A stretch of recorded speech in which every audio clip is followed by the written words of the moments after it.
Alright, ladies and gentlemen, welcome to Tokyo Ghoul Re chapter 148. Gonna be completely honest, last week's chapter I wasn't really feeling. It's pretty simplistic, pretty lackluster, and I wasn't really sure how Ishida was going to kind of bring us back into the story per se, because now at the moment Kaneki has like this time frame that he's hibernating for, but I'll get into that in a little bit. So kind of progressing the story I thought was going to be a little bit weird for Ishida, but you know, as usual, he manages to impress. This week's chapter, phenomenal. More so the fact that we are finally learning about, I guess, the history of Hide, what he's been doing this entire time, and how long he's actually been trying to help Kaneki from the shadows. This chapter will also dispel the majority of people's quote-unquote theories and saying that, Hide may be potentially the bad guy trying to end Kaneki's life. Definitely not the case.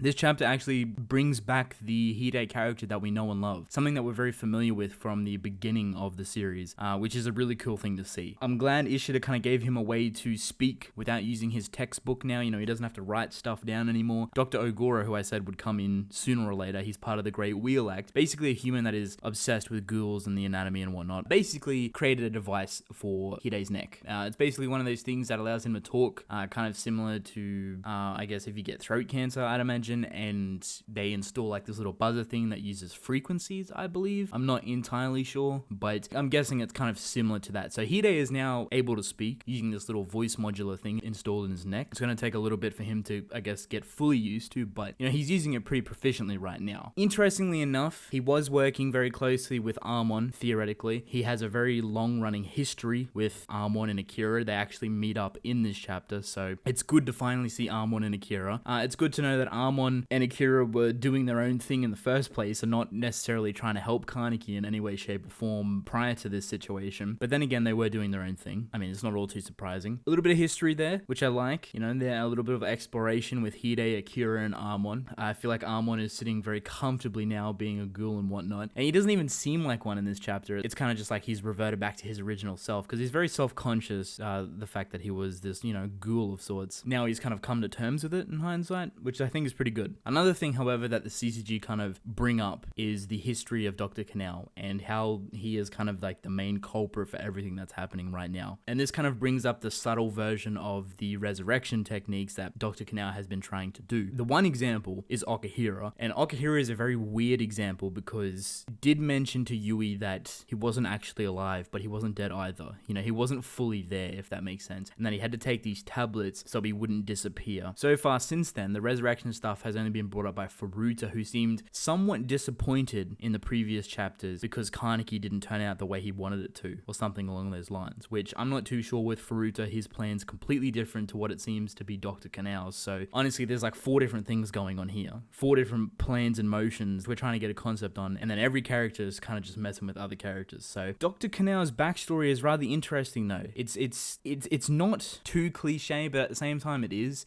Basically, he was a bright child. Unfortunately, his mother died a very painful way in terms of, I guess, cancer or something very vicious that made her super ill, and she just died very uncomfortably, basically being tortured throughout this lifespan that she had to live before she died. And this kind of urged Dr. Kanao to become a doctor, obviously. And then he went into the ghoul side of things, trying to experiment on different ways to save his mother. This is very interesting, using ghoul aspects for medical purposes on humans, right? I literally just mentioned this in a couple of videos back, very briefly. Basically, I said that, you know, it could be possible in the future that if they ever join the ghoul world and the human world together, one of the options that ghouls could give humans, you know, as a gift, you know, as a peace treaty offering, basically, is that they could use a portion of their blood or different organ parts or something like that to help heal the human body in some way, shape, or form. If they ever got that advanced in terms of the medical field with ghouls and humans, and potentially healing humans with ghoul organs, but without turning humans into ghouls.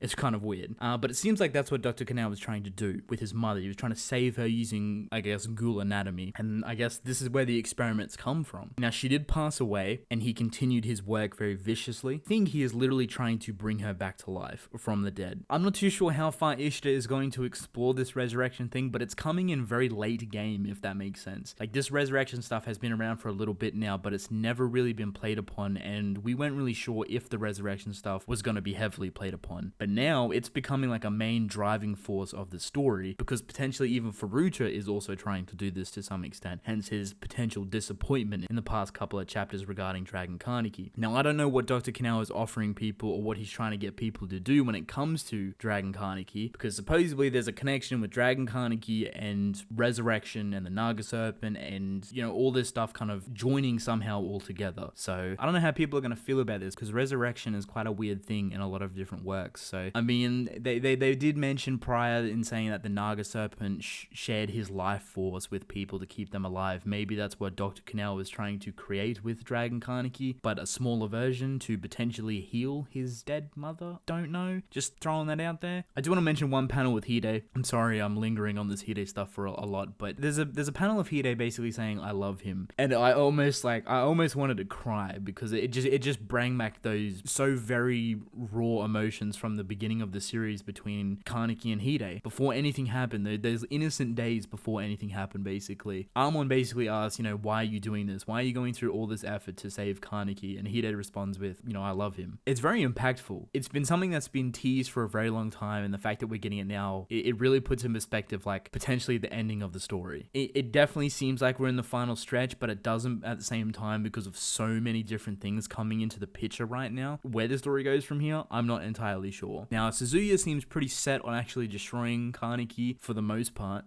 He kind of opts out and saying that, you know, I failed. The reason why Kaneki is a thing now is because I couldn't stop him to begin with, so I'm going to do my best to destroy him. So it seems like another Suzuya versus Kaneki fight is on the way, depending, unless someone comes in and kind of persuades Suzuya. But I don't know, it's all because of Shinohara. Furuta or Dr. Kanao has definitely opted with the, we can bring back Shinohara. You know, we found out that Furuta threatened Suzuya and saying that, you know, if you don't do this stuff, we're going to take him off life support, you know, he's going to die basically, and all this stuff's going to happen, and it's going to be bad for him. I'm pretty sure he's not even there anymore. I'm pretty sure he's disappeared in terms of, you know, Shinohara. They did mention his disappearance and the fact that, oh, you know, he's already yada yada yada, and it kind of seemed like he was already dead. So I'm thinking that maybe Dr. Kanao is already experimenting on Shinohara to some way, shape, or form. I'm not entirely sure though. But Shinohara is definitely the, you know, the linchpin for Suzuya, and the reason why Suzuya is being controlled right now to such a degree. I can respect it. It's definitely an uneasy future for Suzuya, but I do love his character, and the fact that he's going through all of this right now because he's trying to save someone of the slightest chance, the slimmest of ideas to potentially bring that person back to life. You know, he's trying his hardest, and you can really see it. So I think that's really good. Unfortunately, he's just on a very obscure path with obscure people surrounding him. Last but not least, we gotta talk about Tsukiyama and Toga and Renjiyomo. That's right, Renjiyomo has come back. He's alive. He's good. He's all good. Remember the situation between Uta and Renjiyomo? Nothing happened. I am so confused when it comes to Uta as a character. His motives are scary. He is the most bipolar character I feel like I've ever witnessed right now, because he comes back with Itori as well, and Itori's carrying Renjiyomo, and Uta's like, you know, he's my friend. I wasn't gonna let him die under there. They approach Toga and Tsukiyama and everyone else very casually, very friendly, and they're just like, you know, we gotta watch this go down. We gotta watch this happen. Itori basically confirms that Kaneki turned into this because of Toga, and Toga's freaking out. She's like, oh, you know, this is all my fault. This is happening. And then everyone's like, kind of have faith in Kaneki, if that makes sense. You know, love the king, and because they're all kind of uneasy with Kaneki, and then Itori and Uta are kind of like, you know, we have to watch this go down.